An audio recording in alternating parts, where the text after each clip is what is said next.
Assalamualaikum warahmatullahi wabarakatuh. Waalaikumsalam warahmatullahi wabarakatuh. Alhamdulillah wassalatu wassalamu ala Rasulillah Sayyidina wa habibina wa syafi'ina wa maulana Muhammadin wa ala alihi wa ashabihi wa man tabi'ahu wa mawalah. Subhanaka la ilma lana illa ma 'allamtana innaka antal alimul hakim. Rabbi shrah li sadri wa yassir li amri wahlul 'uqdatam min lisani yafqahu qawli. Senantiasa bersyukur kepada Allah atas segala nikmat yang masih diberikan kepada kita hari ini. Kedipan mata, detak jantung, langkah kaki, ayunan tangan, tidak ada yang mampu membalas semua nikmat itu selain dengan kita ucapkan alhamdulillahirabbil alamin. Kemudian senantiasa bersalawat kepada baginda besar Nabi Muhammad. Dengan sama-sama kita ucapkan Allahumma sholli ala sayyidina Muhammad wa ala ali sayyidina Muhammad. Man shalla alaihi salatan wahidatan, barang siapa yang bersalawat kepadaku satu kali, kata Nabi sallallahu alaihi asyra, maka Allah balas dengan 10 kebaikan. Wa huttat anhu sayyi'at, kemudian Allah tutupi 10 khilaf, salah atau dosa. Wa rufi'at lahu asyra darajat, kemudian Allah tinggikan kita 10 derajat tingkat kemuliaan di hadapan Allah Subhanahu wa ta'ala. Nah, ada seorang ulama namanya Abu Hasan As-Sajili. Suatu malam dia bermimpi tentang bertemu dengan Rasulullah. Dalam mimpinya Abu Hasan As-Sajili menanyakan tentang hadis yang baru saja saya sampaikan. Dalam mimpinya ditanya Nabi ini, ya Rasulullah, aku pernah mendengar suatu hadis, man shalla alaiya salatan wahidatan sallallahu alaihi asra wa huttat anhu sayi'at wa rufi'at asyra darajat.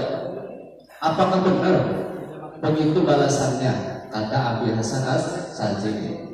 Apa jawab Rasulullah? Kata Rasulullah, ya memang begitu balasannya bagi orang-orang yang mengucapkan selawat tanpa menghadirkan hati mereka. Orang yang berselawat hanya sekedar mengucapkan Allahumma sholli ala sayyidina Muhammad wa ala ali sayyidina Muhammad, tanpa kekhusyuan di dalam hati, tanpa perenungan yang mendalam, bahkan mungkin tanpa kecintaan yang kepada Nabi, hanya sekedar ucapan, maka kata Nabi, iya benar begitu balasannya. Allah balas 10 kebaikan, Allah hapus 10 kesalahan, Allah tinggikan derajat 10 kali lipat.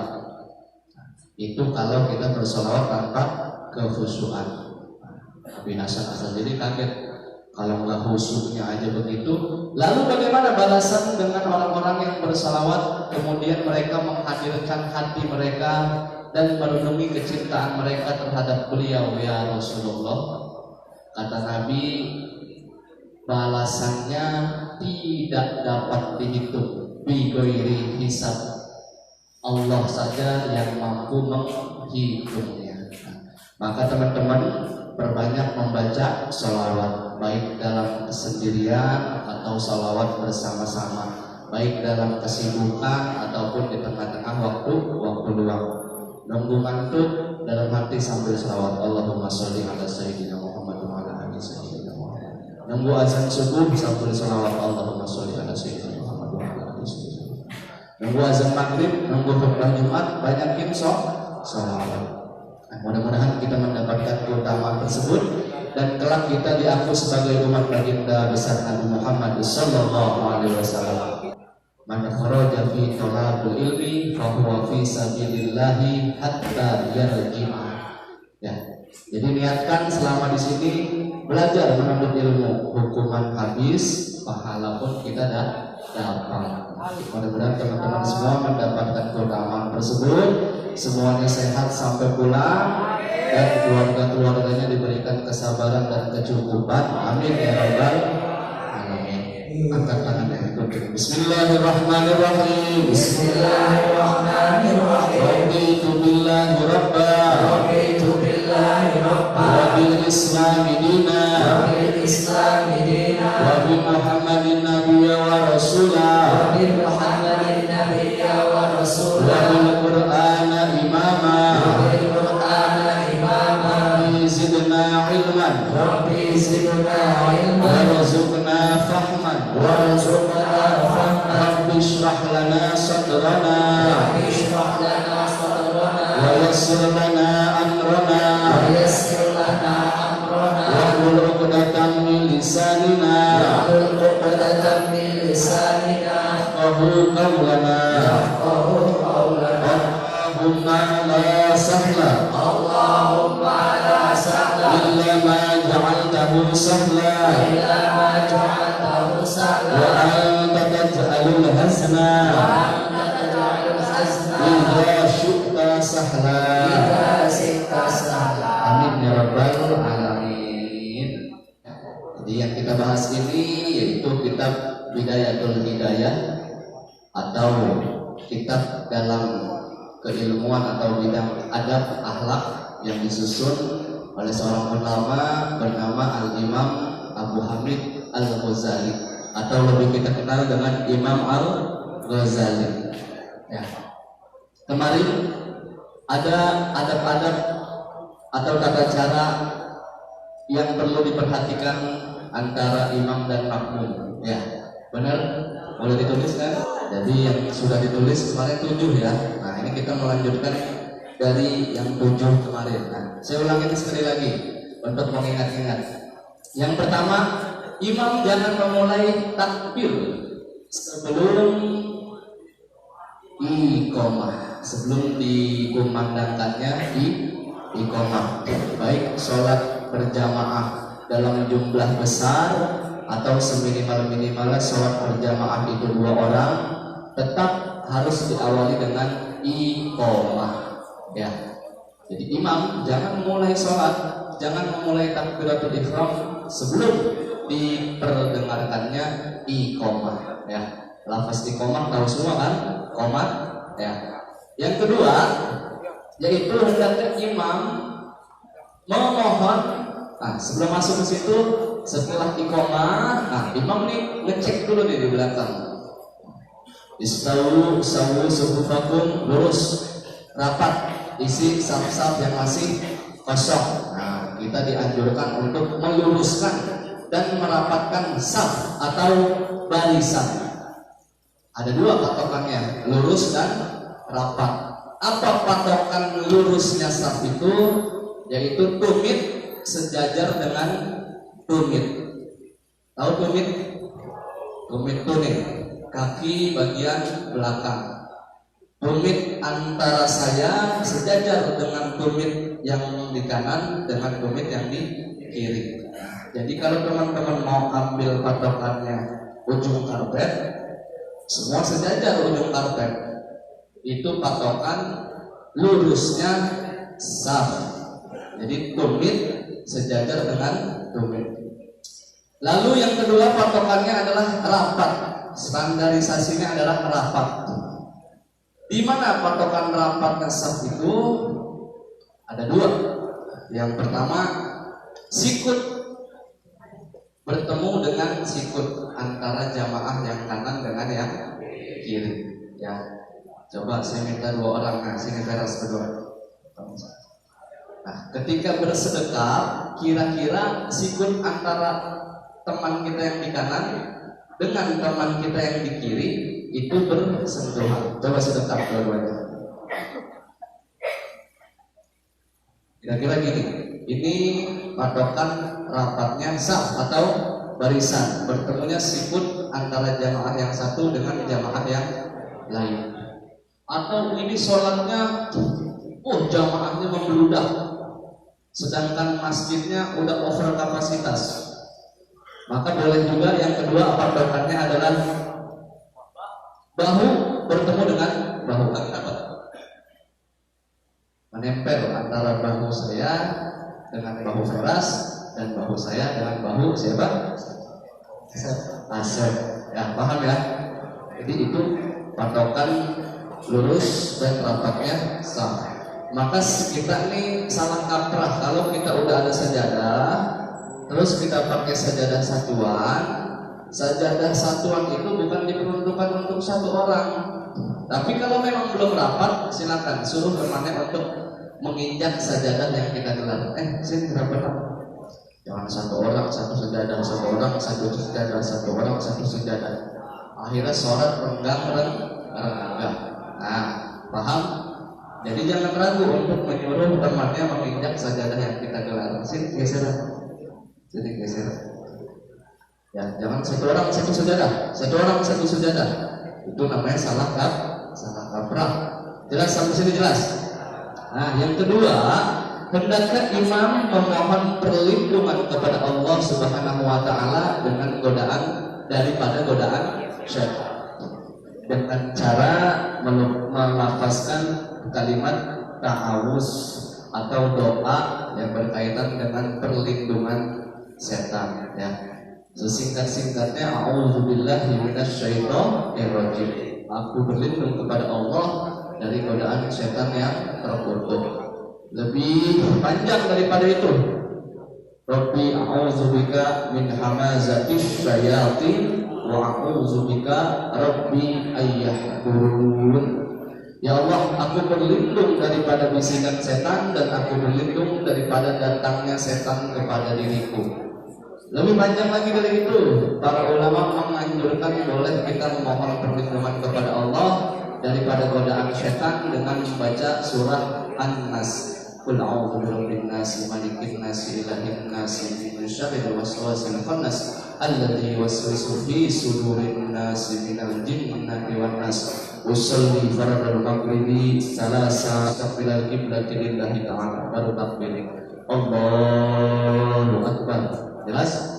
Nah, yang ketiga, hendaknya imam dalam niatnya melafazkan atau mengikrarkan dirinya sebagai imam dengan mengucapkan kalimat imaman.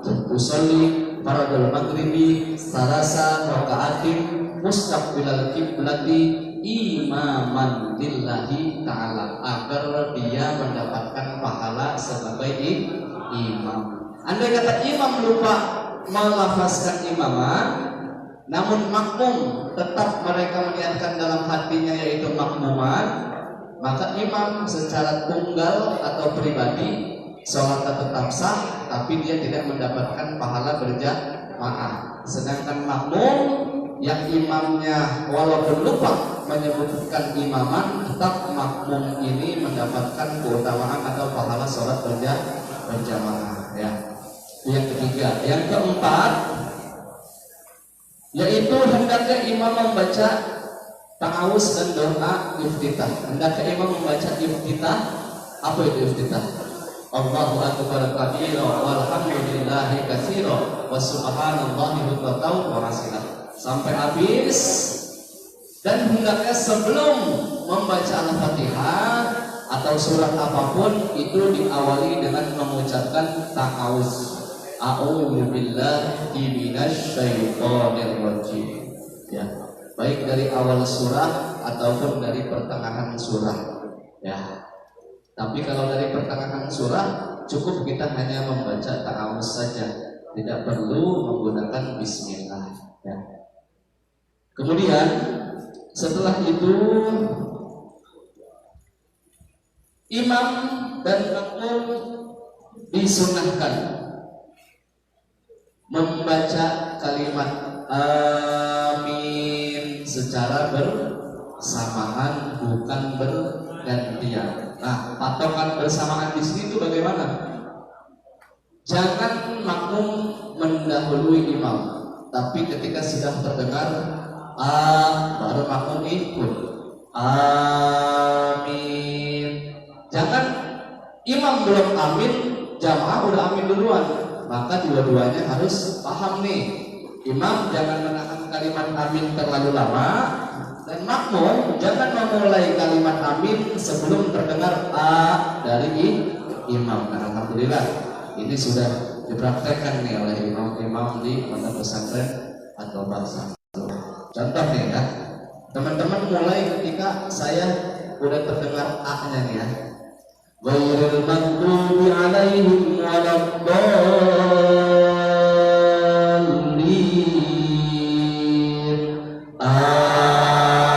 Amin. Paham? Jadi jangan kalau saya belum kedengaran a, teman-teman jangan mulai amin. Ya, patokannya adalah kalimat a daripada imam. Nah, jadi sholat kita itu pun gak cuma kita aja.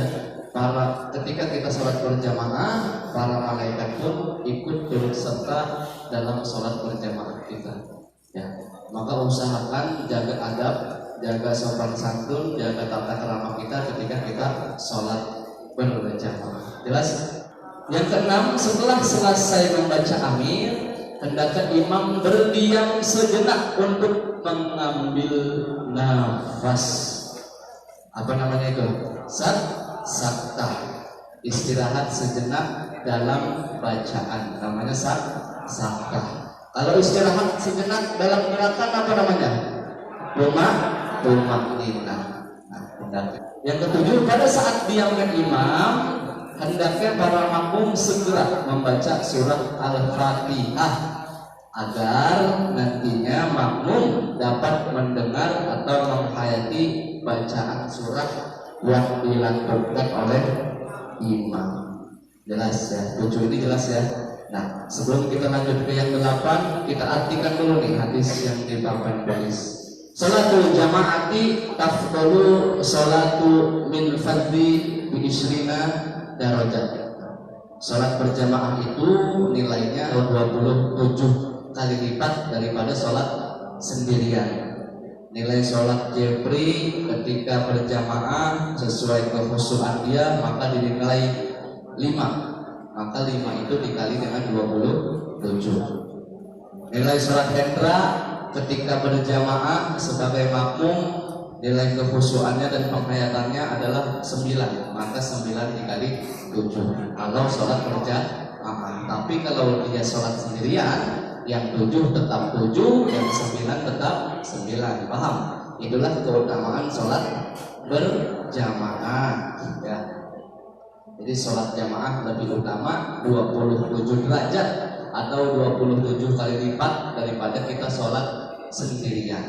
Maka usahakan tetap berjamaah ya. Baik di luar ataupun dimanapun kita ya. Walaupun berjamaah hanya dengan teman-teman kantor, hanya dengan teman-teman kerja, hanya dengan teman-teman kampus misalnya, tetap usahakan berjamaah ya. Nah, jadi inilah pentingnya kita sholat berjamaah. Imam pun harus.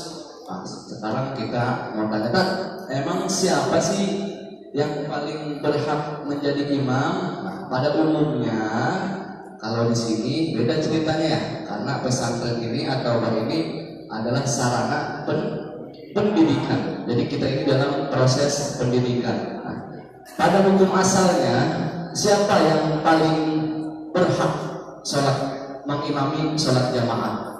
Nabi pernah ditanya oleh seorang sahabat, ya Rasulullah, sebenarnya siapa yang paling berhak menjadi imam di antara kita? Nah, kata Nabi, ya ummul qauma aqra'uhum li kitabillah. Yang paling berhak menjadi imam ialah orang yang paling pandai atau paling mengerti tentang kitabullah atau kitab Allah, yaitu Al-Quran. Yang paling tinggi derajat yang paling utama. Siapa yang paling berhak menjadi imam? Yaitu orang yang paling bagus, yang paling baik pengertiannya terhadap Al-Quran. Kemudian setelah itu siapa ya Rasulullah? Kata Nabi, fa'in kanu fil qiraati salahun fa'aklamuhun bisunnah. Yang kedua, jika mereka atau kalian dalam pemahaman Al-Qur'an sama, maka pilihlah yang kedua, yaitu orang yang paling mengetahui dan paling mengamalkan sunnah. Orang ramai ada 10, kemampuan dalam pemahaman Al-Qur'annya sama rata. Maka yang kedua, opsi yang kedua adalah cari di antara yang pengetahuan Al-Qur'annya sama ini, siapa yang paling mengerti dan paling mengamalkan sunnah Rasulullah Shallallahu Alaihi Wasallam. Terus siapa lagi ya Rasulullah? Kata Nabi yang ketiga, fa'in kanu fi sunnati. Kalau mereka dalam pengertian sunnah atau dalam pengamalan sunnah sama, sawa'un fa'aqdamuhum hijratan, maka cari di antara kalian siapa yang paling dahulu berhijrah. Siapa di antara kalian yang paling dulu benernya? Siapa di antara kalian yang taubatnya udah lebih duluan?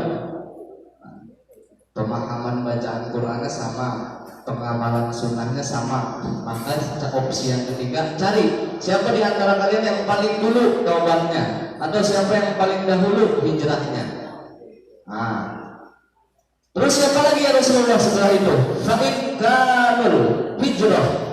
Kalau dalam perkara hijrah atau bertaubat kalian sama atau setara, sawa'ul fa'aqdamuhum silman, maka pilihlah di antara kalian siapa yang lebih awal masuk Islam.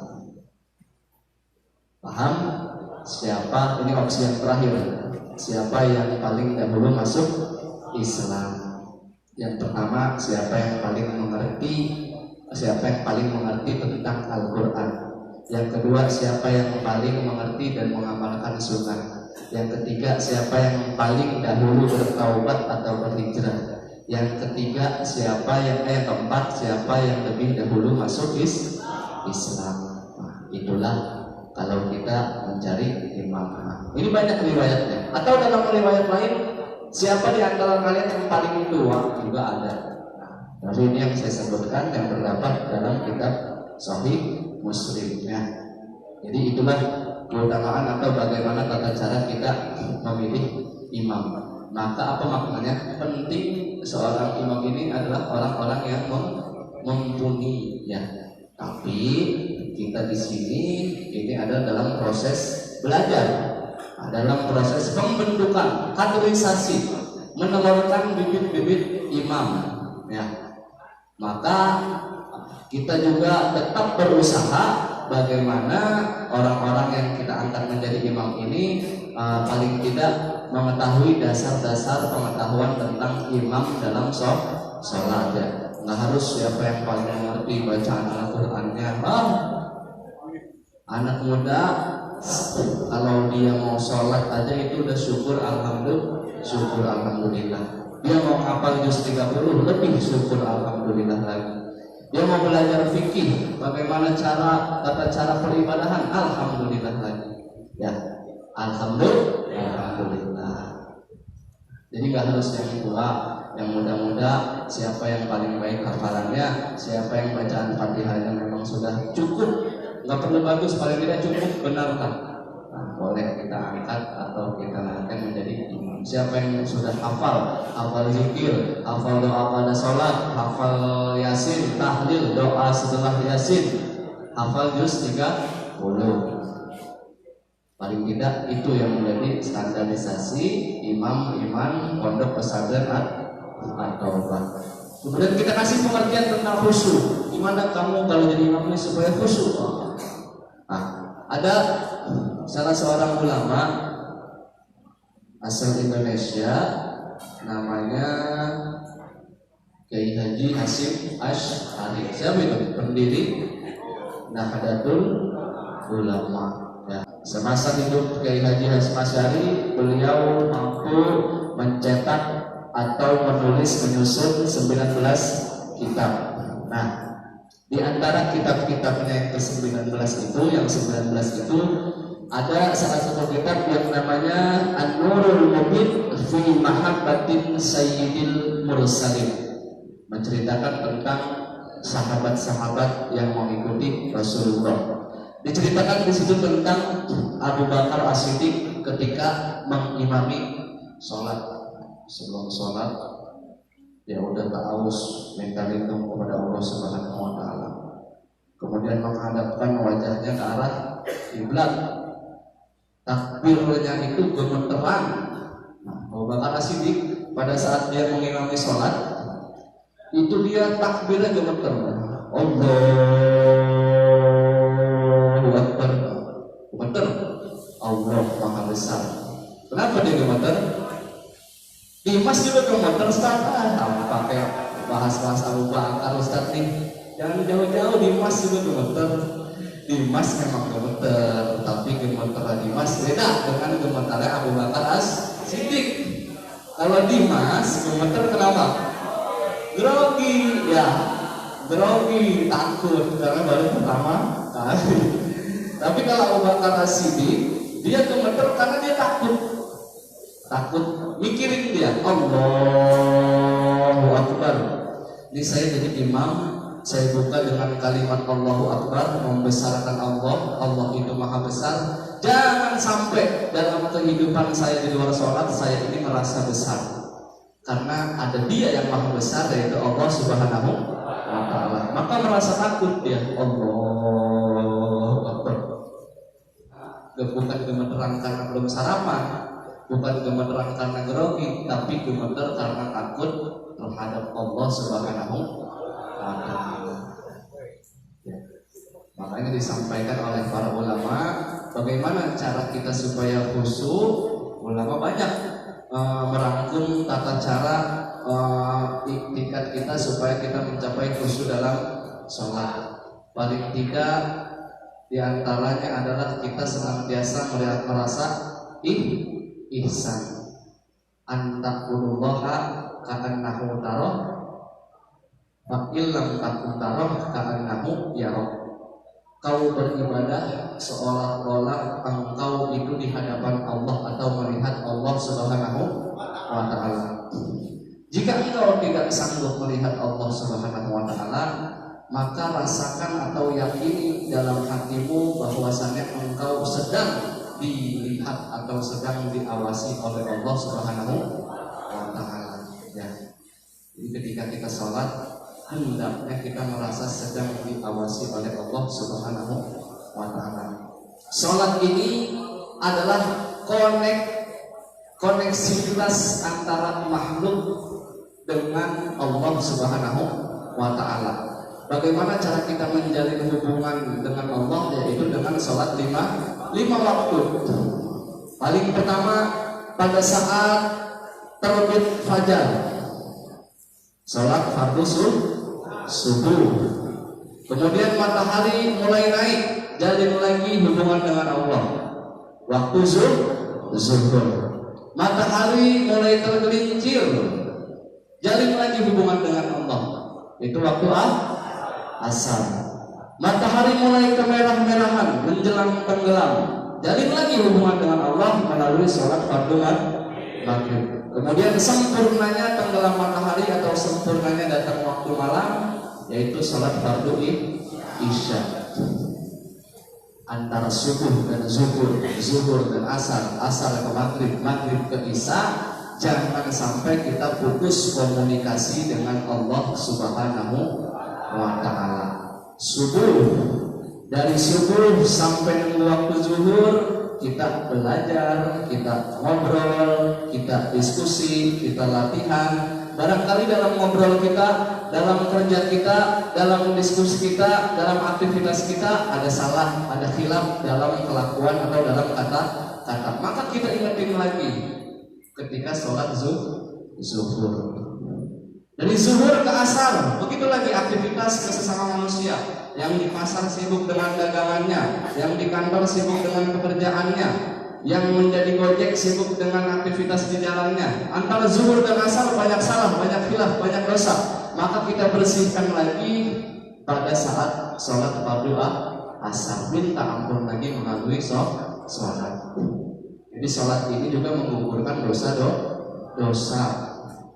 Kalau 5 waktu ini kita jaga, kita pahami baik-baik, maka sholat yang 5 waktu ini adalah menghapus dosa-dosa kita antara waktu ke waktu, dari subuh ke zuhur, dari zuhur ke asar, dari asar ke maghrib, dari maghrib ke isya, dari isya ke subuh. Maka maknai sholat dengan baik. Nah, di antara tata cara kita mencapai khusyuk dalam sholat, yaitu bagaimana kita mengerti bacaan dalam sholat.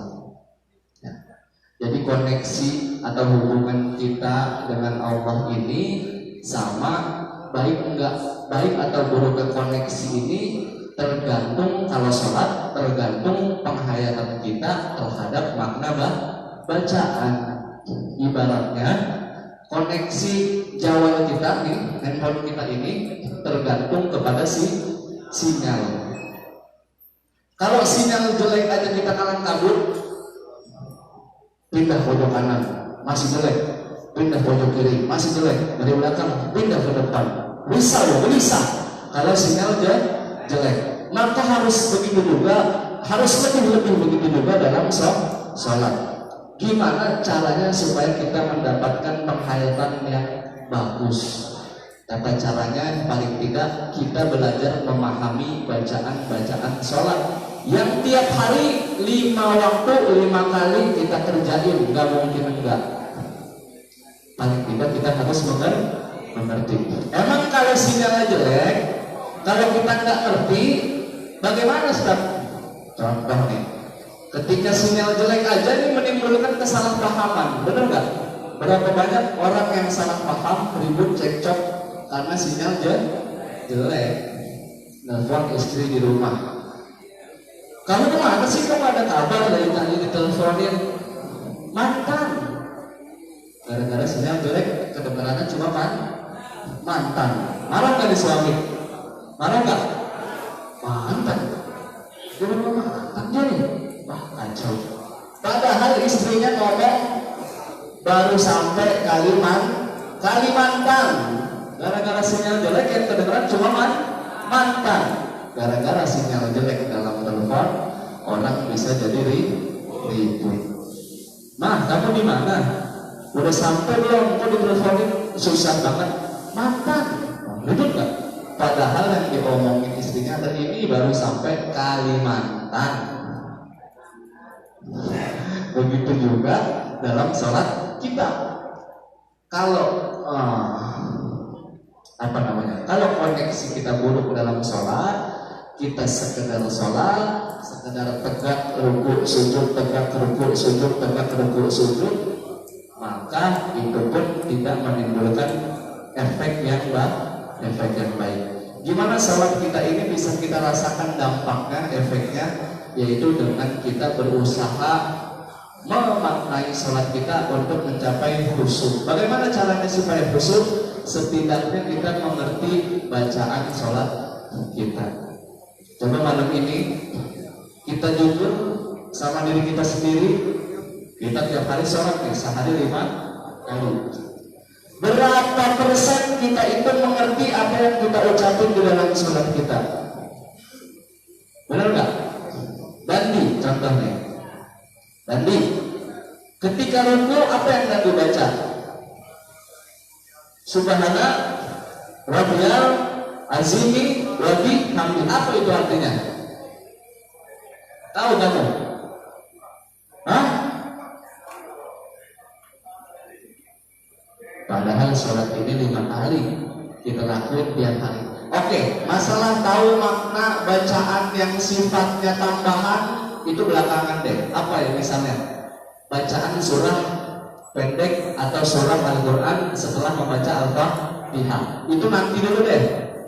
Tapi yang udah pasti dibaca nih, yang udah pasti dibaca dari takbiratul ihram, iftitah, Al-Fatihah, Sami Allahu liman hamidah, bacaan ketika ruku, bacaan ketika i'tidal. Sejauh mana kita mengerti tentang bacaan yang tiap hari 5 kali ini kita kerjain? Nah, Ustaz Fikri, ketika sujud Ustaz Fikri baca apa? Subhana rabbil a'la wa bihamdi. Apa itu subhana rabbil a'la wa bihamdi? Ustaz Fikri? Maha suci bagi Allah, Engkau yang maha tinggi. Maha suci Allah, Engkau yang maha tinggi. Benar apa salah? Maha suci Allah yang maha tinggi, dan kepadanya lah aku memuji. Nah, saya mau tahu lagi. Paldi,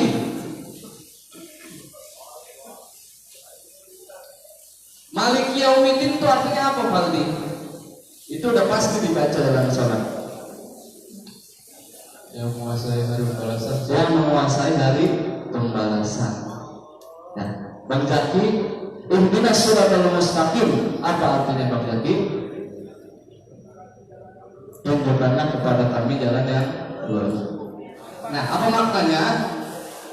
Gimana kita mau mencapai kepada khusyuk kalau yang kita ucapin aja kita nggak ngerti?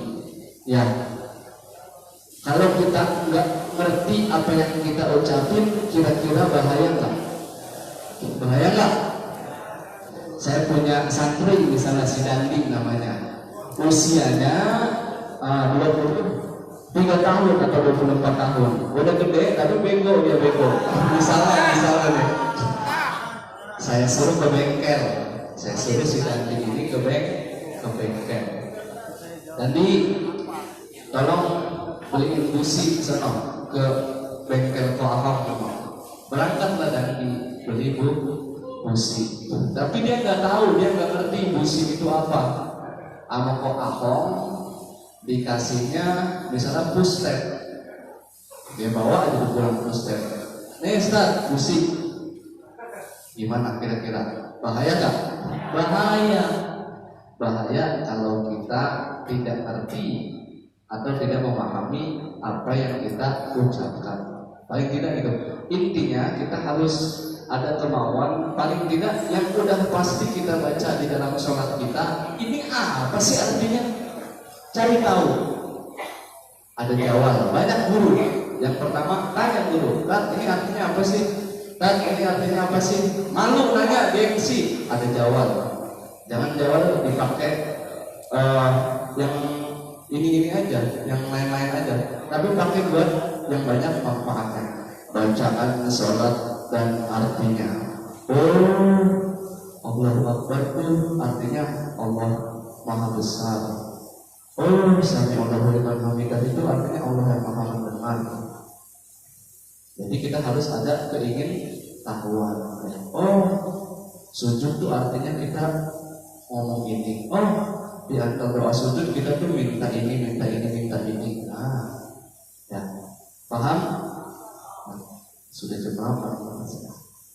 Jadi ternyata nggak selesai juga. Kita lanjut pada pertemuan selanjutnya. Poin yang ke-8 yang